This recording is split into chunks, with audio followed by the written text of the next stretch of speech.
اور انہیں یہ تعلق ناپسندیدہ نظر آ رہا تھا۔ عائشہ تمہیں یہ تعلق ختم کر دینا چاہیے، وہ لڑکا تمہارے خاندان کے لیے مناسب نہیں ہے، عائشہ کی والدہ نے ایک دن اس سے کہا۔ ماما، میں آپ سے یہی بات کہنا چاہتی ہوں کہ میں کاشف سے محبت کرتی ہوں اور اس سے زیادہ مجھے کسی اور چیز کی فکر نہیں ہے، عائشہ نے ہمت جمع کرتے ہوئے کہا۔ عائشہ کا دل ٹوٹ رہا تھا، اسے پتہ تھا کہ اس کی محبت کو قبول کرنے میں اس کا خاندان کبھی راضی نہیں ہوگا، مگر اس کے دل میں کاشف کی محبت اتنی گہری تھی کہ وہ اپنے خاندان کی مخالفت کے باوجود اس سے دور نہیں ہو سکتی تھی۔ کاشف اور عائشہ کے درمیان محبت کی شدت بڑھ گئی تھی، مگر دونوں کے درمیان اب ایک سوال تھا، کیا وہ اپنے خاندان کے سامنے اپنے رشتے کو ثابت کر سکے گا؟ ایک دن جب کاشف نے عائشہ سے ملاقات کی، اس نے کہا، عائشہ، اگر ہم دونوں اپنی محبت کو ثابت کرنا چاہتے ہیں تو ہمیں اپنے خاندانوں کو قائل کرنا ہوگا۔ میں تمہارے ساتھ ہوں اور ہم دونوں مل کر یہ کام کر سکتے ہیں۔ عائشہ نے ہمت پکڑی اور کہا، ہم دونوں کے درمیان محبت ہے اور یہ کسی بھی رکاوٹ سے زیادہ مضبوط ہے۔ میں تمہارے ساتھ ہوں کاشف۔ عائشہ اور کاشف کے درمیان محبت کا رشتہ دن بدن مضبوط ہوتا جا رہا تھا، لیکن دونوں کی زندگیوں میں مسائل آنا شروع ہو گئے تھے۔ عائشہ کے والدین کاشف کو اپنے خاندان کے لیے مناسب نہیں سمجھتے تھے اور عائشہ کے دل میں ایک خوف تھا کہ اگر اس کے والدین اس کی محبت کو قبول نہ کیا تو کیا ہوگا۔ کاشف نے عائشہ سے کہا، ہمیں اپنے خاندان کو سمجھانا ہوگا کہ ہم دونوں ایک دوسرے کے لیے بہترین ہیں۔ عائشہ نے نرم لہجے میں کہا، میں جانتی ہوں کہ میرے والدین کبھی نہیں مانیں گے، مگر میں تم سے محبت کرتی ہوں اور تمہارے بغیر میری زندگی ادھوری ہے۔ کاشف نے عائشہ کا ہاتھ تھامتے ہوئے کہا، ہماری محبت اس سے زیادہ مضبوط ہے، جو لوگ ہمیں سمجھ سکتے ہیں، ہم دونوں ایک دوسرے کے لیے بنے ہیں اور کسی بھی رکاوٹ کو ہم نہیں آنے دیں گے۔ عائشہ کی زندگی میں ایک نیا موڑ آتا ہے جب گاؤں کے لوگوں نے اس کے رشتے کے بارے میں باتیں کرنا شروع کر دیں۔ کچھ لوگ کاشف کے بارے میں منفی رائے رکھتے تھے اور کچھ لوگ عائشہ کے خاندان کو اس تعلق کے بارے میں مشورے دینے لگے۔ عائشہ کا دل ٹوٹ رہا تھا، لیکن وہ جانتی تھی کہ اسے اپنے اور کاشف کے رشتے کے لیے لڑنا ہوگا۔ ایک دن عائشہ کی والدہ نے اس سے کہا، تمہارا یہ تعلق ہمارے خاندان کے لیے شرمندگی کا باعث بنے گا۔ کاشف سے تمہاری محبت صرف تمہاری خواہش ہو سکتی ہے، لیکن ہمیں اس کے نتائج کا سامنا کرنا پڑے گا۔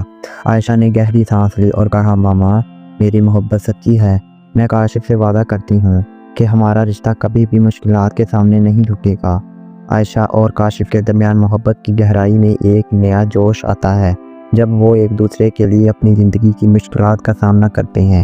ایک دن عائشہ کو کاشف سے ایک ایسا پیغام ملتا ہے جو اسے زندگی بھر یاد رہے گا۔ عائشہ، میں تم سے بہت محبت کرتا ہوں، تمہاری مسکراہٹ، تمہاری باتیں، تمہاری خاموشی، سب کچھ میرے دل میں ہے۔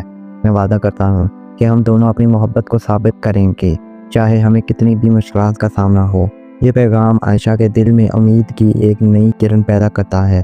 وہ جانتی ہے کہ کاشف کی محبت اس کی زندگی کا سب سے بڑا تحفہ ہے اور وہ اس تحفے کو کبھی نہیں چھوڑے گی۔ عائشہ اور کاشف کے درمیان ایک فیصلہ کن لمحہ آتا ہے جب عائشہ کے والدین نے اسے یہ آخری وارننگ دی کہ وہ کاشف سے رشتہ ختم کرے، ورنہ وہ اسے بات نہیں کریں گے۔ عائشہ کا دل ٹوٹ رہا تھا، بے چین تھا، مگر وہ کاشف کے ساتھ اپنے رشتے کو بچانے کے لیے تیار تھی۔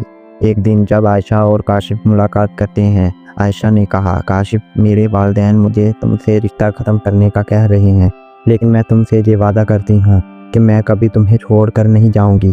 ہم دونوں ایک دوسرے کے لیے ہیں اور کسی بھی چیز کو ہمیں الگ نہیں کر سکتا۔ کاشف نے عائشہ کی طرف محبت بھری نگاہوں سے دیکھا اور کہا، عائشہ، تمہارے والدین کی باتوں میں مجھے کچھ فرق نہیں پڑتا، مجھے تم سے محبت ہے اور میں تمہیں کبھی چھوڑ کر نہیں جاؤں گا۔ عائشہ اور کاشف کے درمیان محبت کا ایک اور امتحان آتا ہے جب کاشف کو شہر واپس جانا پڑتا ہے۔ یہ دوری دونوں کے لیے ایک مشکل وقت بن جاتی ہے، مگر دونوں اپنے جذبات کو ایک دوسرے تک پہنچانے میں کامیاب رہتے ہیں۔ ایک رات جب عائشہ کا دل کاشف کے بارے میں بہت یاد کر رہا تھا، اس نے اس کو ایک خط لکھا، میرے عزیز کاشف، میری مسکراہٹ اور تمہاری باتوں کی یادیں مجھے ہر لمحہ جکڑ کر رکھتی ہیں۔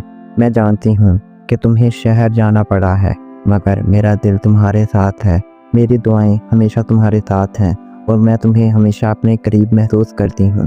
کاشف نے اس خط کا جواب دیتے ہوئے کہا، عائشہ، تمہارا پیغام میرے دل تک پہنچا ہے۔ چاہے ہم دور ہوں، مگر ہماری محبت کبھی دور نہیں ہو سکتی۔ میں وعدہ کرتا ہوں کہ جلد ہی واپس آ کر تمہارے ساتھ زندگی گزاروں گا۔ کاشف اور عائشہ کی محبت آخرکار کامیاب ہو جاتی ہے۔ جب عائشہ کے والدین نے ان کے رشتے کو تسلیم کر لیا، ایک دن جب کاشف اور عائشہ کا خاندان ان دونوں کے رشتے کی حمایت کرتا ہے، وہ ایک دوسرے سے وعدہ کرتے ہیں کہ وہ ہمیشہ ایک دوسرے کے ساتھ رہیں گے۔ یہ وہ لمحہ تھا جب دونوں کی محبت نے اپنی منزل پائی۔ شادی کے دن عائشہ اور کاشف کے دل ایک دوسرے کے لیے دھڑک رہے تھے، اور ان کے درمیان محبت کی گہرائی اور قربت نے ان کی زندگی کو مکمل کیا۔